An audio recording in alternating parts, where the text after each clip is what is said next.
네. 자, 우리가 앞 시간에서 우리 종합소득 소득공제를 다 마치질 못했죠. 그래서 종합소득 소득공제의 앞 시간에서 했던 그 인적공제 상당히 중요한 거였고, 그 외에 연금보험료 공제, 그 다음에 신용카드 사용금액에 대한 소득공제까지 살펴봤고요. 이번 시간에는 기타 소득공제 내용을 한번 보겠습니다. 기타 소득공제에서는요, 주택담보노후연금 이자비용 공제라는 제도가 있어요. 이런 이자비용을 연 200만원 한도로 소득공제 해줍니다. 그리고 건강보험료 등 소득공제 해주는데요. 건강보험료 본인부담금 납부한 거에 대한 소득공제에 적용해 줍니다. 우리 국민연금 납부한 연금보험료 소득공제도 앞에서 나왔었죠. 보험료 소득공제도 된다. 건강보험료. 그 다음에 주택자금 소득공제가 적용이 됩니다. 그래서 주택 임차 차입금 원리금 상환액이라든가 장기주택 조당 차입금 이자 상환액 공제, 또 주택마련 저축공제라고 해서 우리 청약저축, 주택 청약을 하기 위한 저축이 주택마련 저축공제인데, 여기에 대해서 연간 300만원까지 납입한 금액에 연간 300만원을 한도로 소득공제를 적용해 줍니다.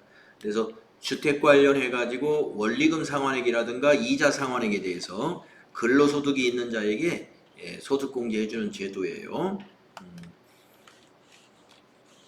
그리고 고용유지 중소기업 근로자 소득공제라는 소득공제 제도가 있고요. 또 소기업 소상공인이 그 노란우산 공제 같은 공제 부금에 납입한 금액에 대해서 연 200만원에서 500만원 한도로 납부액에 대한 소득공제를 적용해 줘가지고 개인 사업자들의 경우에 노란우산 공제 납부 금액에 상당한 금액을 모두 소득공제 받고 있습니다. 그리고 우리사주조합 출연금 소득공제 제도가 있어요. 우리사주조합의 출자금액 연간 400만원 한도로 소득공제를 적용받습니다. 네, 이러한 기타 소득공제. 다음 페이지 또 넘어가서 주택자금 소득공제 한도를 이렇게 설명해 놨습니다. 이 한도는 프로그램에서 자동으로 계산을 해주니까요. 우리는 연말정산할 때 주택자금에 관련된 것을 해당 항목에다 입력만 정확히 해주면 되겠습니다. 한도는 프로그램에서 자동 계산된다. 마찬가지로 소기업 소상공인의 공제부금 소득공제도 한도가 적용됩니다. 사업소득 금액이 4천만원 이하인 사업자에게는 500만원을 한도로 소득공제 적용하고요. 그 다음에 1억 원 초과의 경우는 200만원 한도. 아까 그래서 200만원부터 500만원까지 한도가 적용된다 그랬죠. 자, 뭐 시험에 자주 나오는 내용은 아니에요. 지금 방금 정리했던 기타 소득공제 쪽은 그냥 이런 부분이 있다.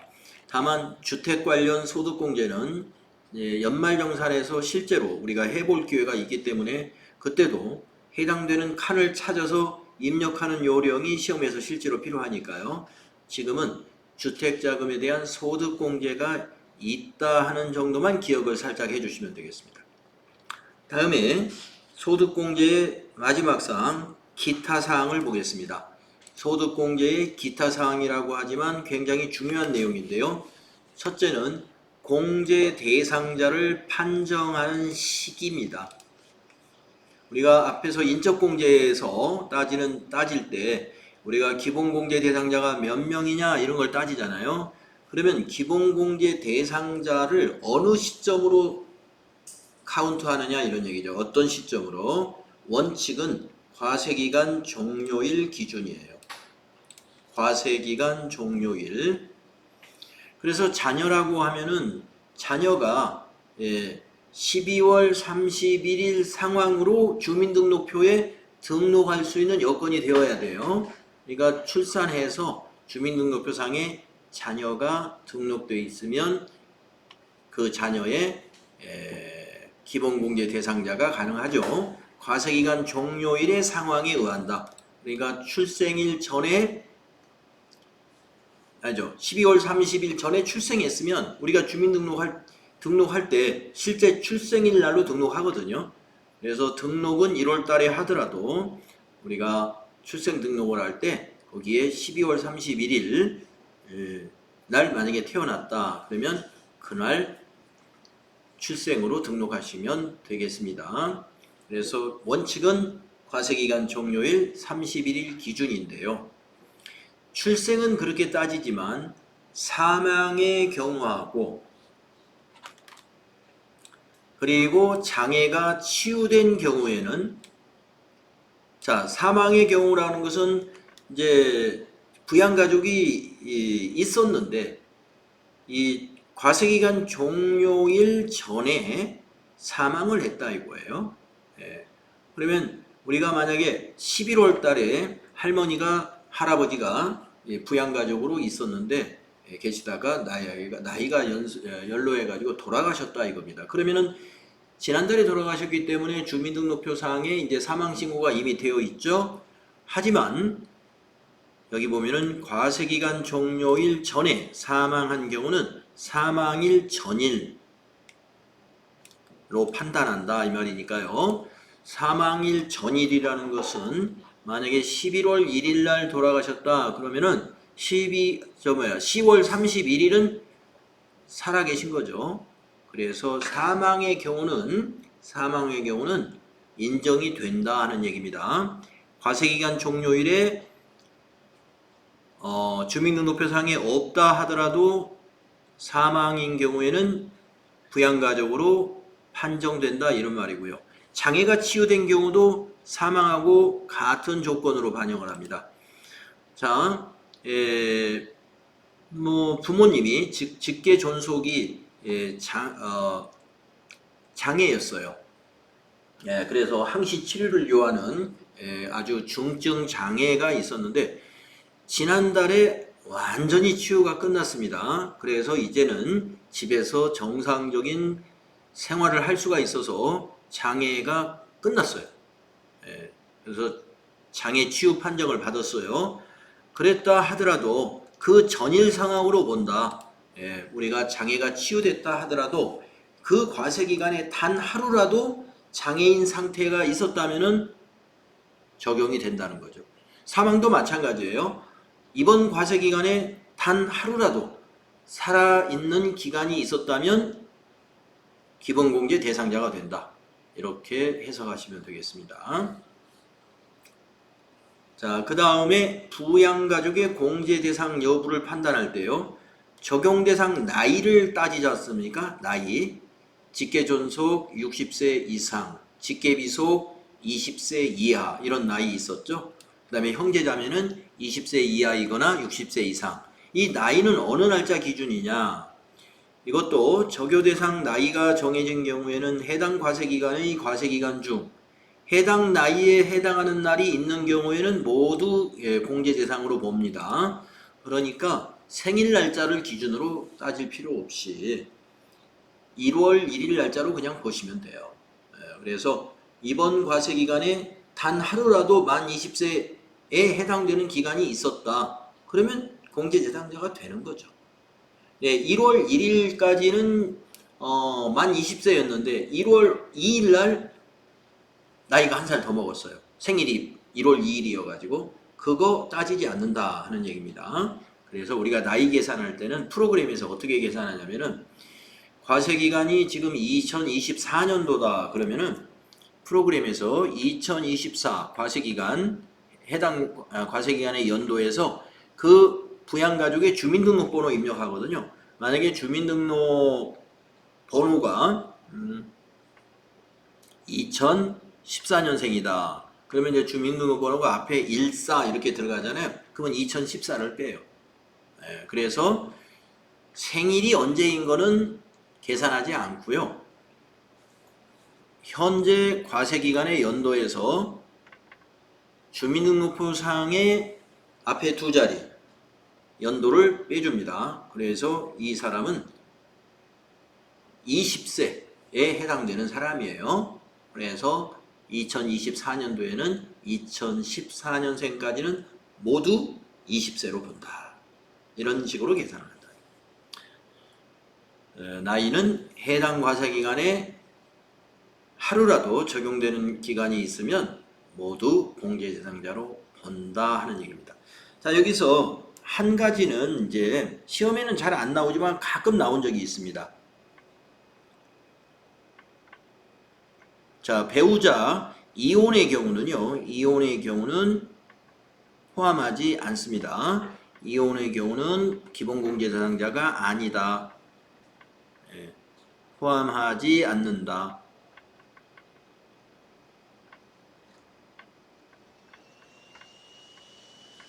자, 배우자가 사망했습니다. 과세기간에 24년도에. 그러면 24년도에 그건 부양가족이에요. 배우자가 24년도에 사고로 인해서 사망했습니다. 이렇게 나오면 그냥 부양가족이에요. 사망일 전일 상태로 보니까. 그런데 이번 과세기간에 배우자를 하고 이혼을 했습니다. 라고 하면은 기본공제 대상자로 배우자를 포함시키면 안 됩니다. 이혼을 했기 때문에 다시 다른 가정에 또 배우자가 돼 있을 수도 있죠. 그래서 이혼의 경우는 포함하지 않는다. 이것을 또 기억하시면 되겠습니다. 자, 그 다음에 이제 두 번째, 기타 사항의 두 번째 사항도 중요한 건데요. 2명 이상의 공제 대상 가족은 어떻게 하느냐? 2명 이상의 공제 대상에 해당되는 가족이다. 그러면 직계 맞벌이 부부 같으면은 직계 비속도 그렇게 해당이 되고요. 또 직계 존속도 해당이 됩니다. 네. 맞벌이가 아닌 혼자 벌이를 한다 하더라도 형제 자매가 있을 때는 직계 존속의 경우에 이런 경우가 있어요. 어머니 아버지. 자, 어머니 아버지가 이제 있으면 그 밑에 자녀가 여러 명이 있지 않습니까? 그 60세 이상이 되는, 만 60세 이상이 되는 어머니 아버지 부양가족에 해당되는 소득이 없는 노인이 있다. 그러면 그 노인의 자녀들이 지금 근로소득자라고 봤을 때 그러면 2명 이상이 공제 대상이 됩니다. 아들 둘이 있다고 봐요. 그러면 첫째 아들과 둘째 아들의 직계 존속에 해당이 돼요. 2명 이상의 공제 대상인 경우는 둘 중에 한 사람만 공제 대상자, 기본 공제로 신고를 적용해야 됩니다. 그래서 두 분이다 그러면 어머니는 첫째가 하고 아버지는 둘째가 한다든가 이게 나눠서 적용을 받는다든가 아니면 한 사람에게 몰아준다든가 해서 한 사람이 양보를 해야 돼요. 그 내용입니다. 2명 이상의 공제 대상 가족. 자, 맞벌이 부부에게는 자녀도 그렇게 돼요. 자녀가 둘이 있다. 그러면 두 사람 다 자녀에 대한 부양가족 수에 넣으면 안 됩니다. 한 사람만 적용을 받습니다. 자, 그래서 거주자의 공제대상 가족이 동시에 다른 거주자의 공제대상 가족에 해당하는 경우에는 해당 과세기간의 과세 표준 확정 신고서에 기재된 바에 따라 그중 1인의 공제대상 가족으로 봐야 된다. 네. 직계 존비속의 경우에 얘기. 한 명만 적용받아야 돼요. 네, 그거 필요하고요. 배우자는 근데 상관없어요. 맞벌이인 경우에 나도 소득이 있고 배우자도 소득이 있다. 근데 배우자가 있는데 나도 양쪽 다 소득자니까 배우자를 없는 것으로 한다? 그렇지는 않아요. 배우자는 무조건 본인과 배우자는 무조건 해당이 되고요. 자녀의 경우에 그걸 판단하시고. 다음에 소득공제 종합한도. 네, 그래서 이제 이 소득공제를 적용하는데 여기에도 한도를 적용해가지고 연간 2,500만 원을 한도를 적용합니다. 자, 우리가 2천만 원짜리 소득공제 하나 있었죠. 네, 근로소득공제. 우리 원천징수 계산할 때. 근로소득에 대한 원천징수 계산할 때 근로소득공제 금액이 2천만 원을 초과하면 그냥 2천만 원만 공제한다 그랬습니다. 종합소득공제에서는 한도가 2,500만 원인데요. 모든 소득공제를 적용하는 건 아니고 한도 없는 것도 있어요. 한도 없는 것이 있고 여기에서는 한도를 적용하는 것은 아래와 같다. 여기 나와 있습니다. 종합한도 적용 대상 소득공제는 이거에 대해서만 적용한다. 주택자금, 그 다음에 청약저축도 주택자금과 관련된 거예요. 그 다음에 우리사주 관련된 소득공제, 그 다음에 신용카드 사용금액에 대한 소득공제, 그 다음에 소기업 소상공인의 그 노란우산 공제 소득공제, 이 부분이 한도가 있는 것이고, 나머지 소득공제의 대표적인 게 뭐예요? 아까 인적공제에 있는 것들, 인적공제나 이런 것은 인적공제라든가 건강보험료 소득공제, 국민연금 소득공제 이런 거 있었죠? 이런 것은 한도 계산에 포함을 안 시켜요. 그래서 한도 계산에 포함되는 주요 항목 거기 나와 있습니다. 그것만 포함해서 아무튼 2,500만 원이란 요 숫자 기억이 더 중요하겠습니다. 자, 이렇게 해서 이제 종합소득 금액에서 소득공제 해야 되는 것을 다 열거를 해봤어요.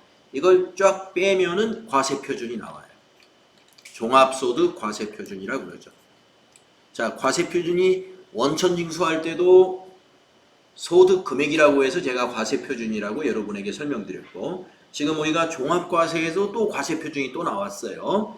종합과세의 과세표준은 원천징수하기 위한 소득금액, 거기에서 종합소득금액을 모두 더한 것이 종합소득금액이고, 거기에서 또 종합소득 소득공제를 인적공제부터 해가지고 주택자금 관련된 소득공제까지 다 뺐어요. 그것이 이제 빼게 되면은 종합소득 과세표준이 됩니다. 자, 요 설명이죠. 종합소득 산출액은 종합소득 과세표준에 의해서 세율을 적용받게 됩니다. 그래서 소득공제를 모두 뺀 과세표준을 가지고 이제 산출을 하는 것이죠. 세액을 산출합니다. 그 세액을 산출세액이라고 하는데요. 이 표를 보시면 줄이 모두 8줄이에요. 1, 2, 3, 4, 5, 6, 7, 8 8줄이죠. 그래서 그동안 앞에서 기본세율표라고 기본세율을 적용한다 이런 게 몇 가지 있었지 않습니까? 원천징수하는 세율에서 뭐 20%, 15% 이런 숫자 대신에 기본세율이라고 하는 세율이 있었을 거예요. 그게 바로 요 세율표를 말합니다. 그래서 이 세율표를 보시면은 모두 8단계로 초과 누진세율을 적용합니다. 종합소득 과세표준 1,400만 원 이하는 6%만 과세하죠. 뭐하고 같냐면은 일용근로자의 원천징수 세율하고 같습니다. 그래서 일용근로자의 원천징수 세율은 우리 기본세율의 첫 단계 세율, 요것만 전부 적용하죠. 자, 그리고 이제 1,400만 원을 초과해서 5천만 원 이하까지는 15%, 그 다음 5천만 원 초과해서 8,800까지는 24%, 이런 식으로 초과 금액에 대해서 점점점 세율을 높여가가지고 가장 높은 단위의 과세표준, 10억 원 초과에 해당되는 과세표준이 가장 높은 과세표준에 해당이 됩니다. 거기에 세율은 45%입니다. 10억 원 초과한 종합과세 과세표준의 세율은 45%예요. 그러면 20억 원이면 20억 원의 45%가 산출세액은 아니다 이거죠. 20억 원이면 어떻게 계산해요? 10억 원까지는 3억 8,406만 원이에요. 세금이. 산출세액이 3억 8,406만 원이니까 초과된 10억에 대해서만 45%로 적용합니다. 20억 전체가 45%가 아니라. 그래서 초과된 10억에 45%면은 4억 5천만 원이죠. 그래서 여기 3억 8천에다가 4억 5천 더해서 20억의 과세표준이 있는 사람이다. 그러면은 한 8억 정도가 되겠네요. 8억이 산출세액이 됩니다. 산출세액은 납부세액하고 달라요. 아직 결정세액도 아직 안 나왔죠.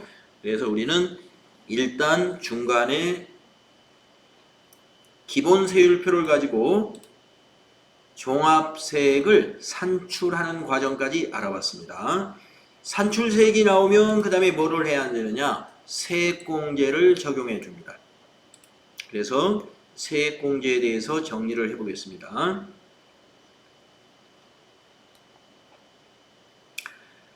자, 세액공제에서 근로소득 세액공제, 근로소득이 있는 거주자에게 근로소득 세액공제를 적용해 줍니다.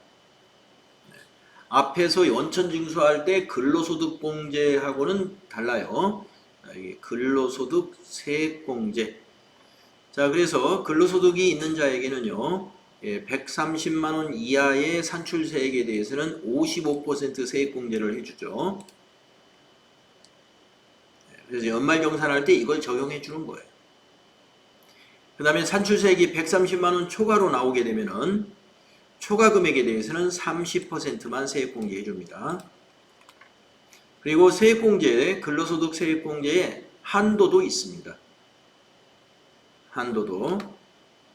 그래서 이와 같은 방법으로 한도를 적용하기 때문에요. 3,300만원 이하에서는 74만원이지만 위로 올라갈수록 한도가 줄어들게 됩니다. 한도가 줄어들어. 근로소득 세액공제에 한도 있다는 것 정도 알아두시면 되겠습니다. 자, 근로소득 세액공제는 우리가 연말정산 하게 되면은 자동으로 세액공제 금액이 계산이 됩니다. 그 다음에 자녀세액공제를 또 적용해 줍니다. 자녀에 대해서 공제 대상이 되는 자녀를 보면은요, 종합소득이 있는 거주자의 기본공제 대상자에 해당하는 자녀라고 했으니까요.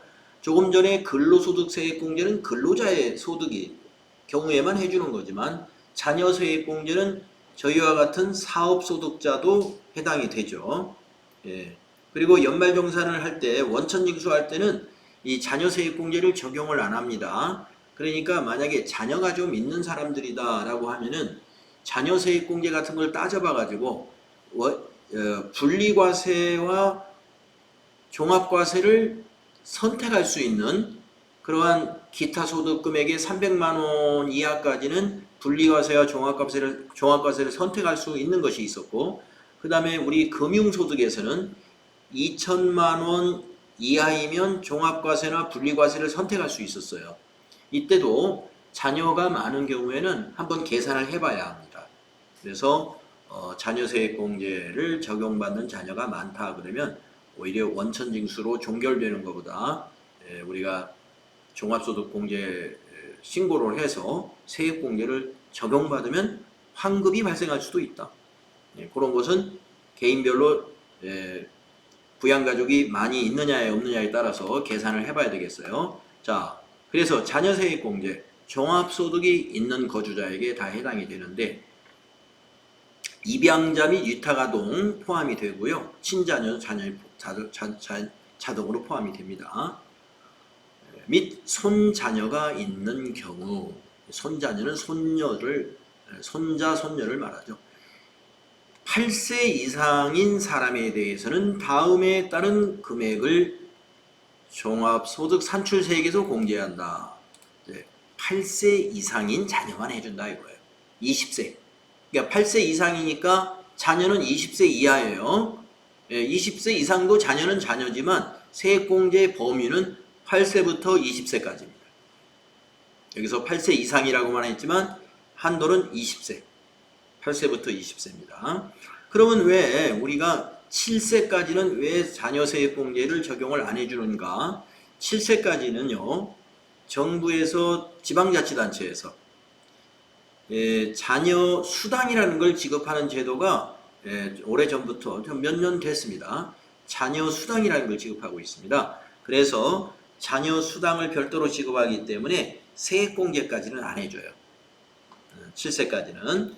그래서 8세 이상에 대해서는 지금 자녀 수당이 별도로 없습니다. 그래서 세액공제를 적용해 준다. 얼마냐? 한 명당 연간 15만원. 그런데 2명이면 35만원입니다. 2명인 경우. 왜 이렇게 되느냐 하면은요, 우리가 이 한 명이면 15만 원인데 두 명이면 30만 원이어야 되잖아요. 근데 35만 원을 이렇게 좀 누적을 해줬어요. 그 다음에 3명 이상이 되면은 35만 원 플러스 초과된 자녀는 1인당 이때부터는 한 명이 30만 원이 돼요. 그래서 3명인 자녀가 해당이 된다 그러면은 65만 원이 됩니다. 세액공제가. 그래서 자녀가 두세 명이다 그러면 세액공제 받는 것이, 물론 이 자녀는 8세 이상인 자녀예요. 8세부터 20세인 자녀. 그리고 7세까지는 지방자치단체에서 주는 자녀 수당을 매달 받으면 됩니다. 아마 10만 원인 걸로 알고 있는데요. 1년 동안 받으면 120만 원일 거고요. 자녀 수당도 뭐 쌍둥이는 또 얼마가 더 붙고 아마 그런 걸로 알고 있습니다. 자, 그 다음에 추가 세액공제가 있습니다.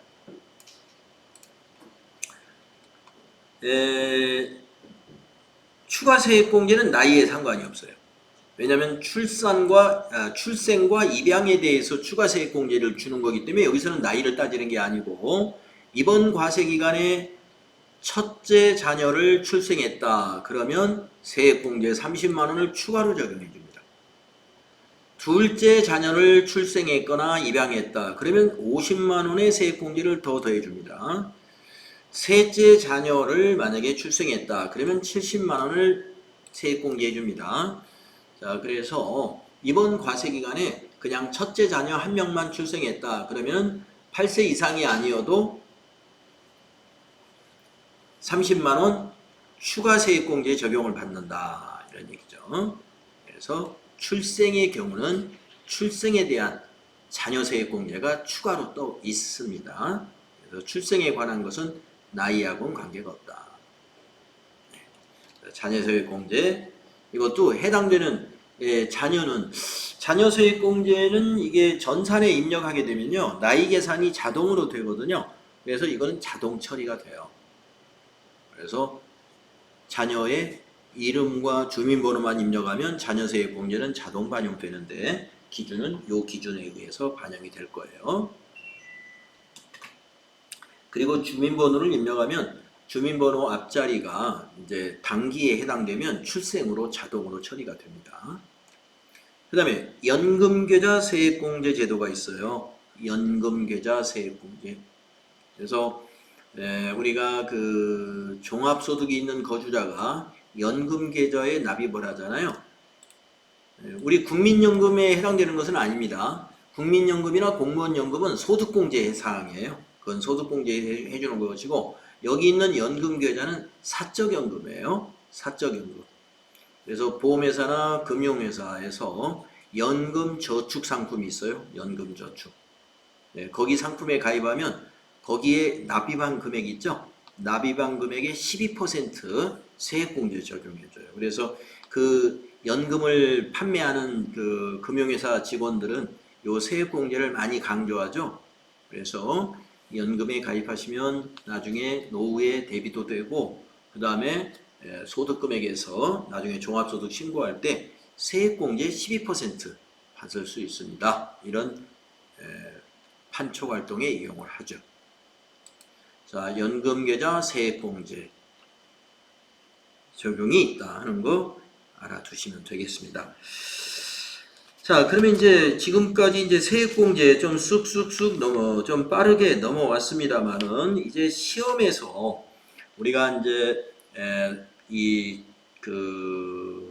시험에서 실무 수행 문제로 매번 반복적으로 나오는 바로 세액공제가 뭐냐 하면은 그 다음에 나오는 보험료 세액공제, 그리고 의료비 세액공제, 그리고 교육비 세액공제와 기부금 세액공제, 이렇게 4가지 항목이 있습니다.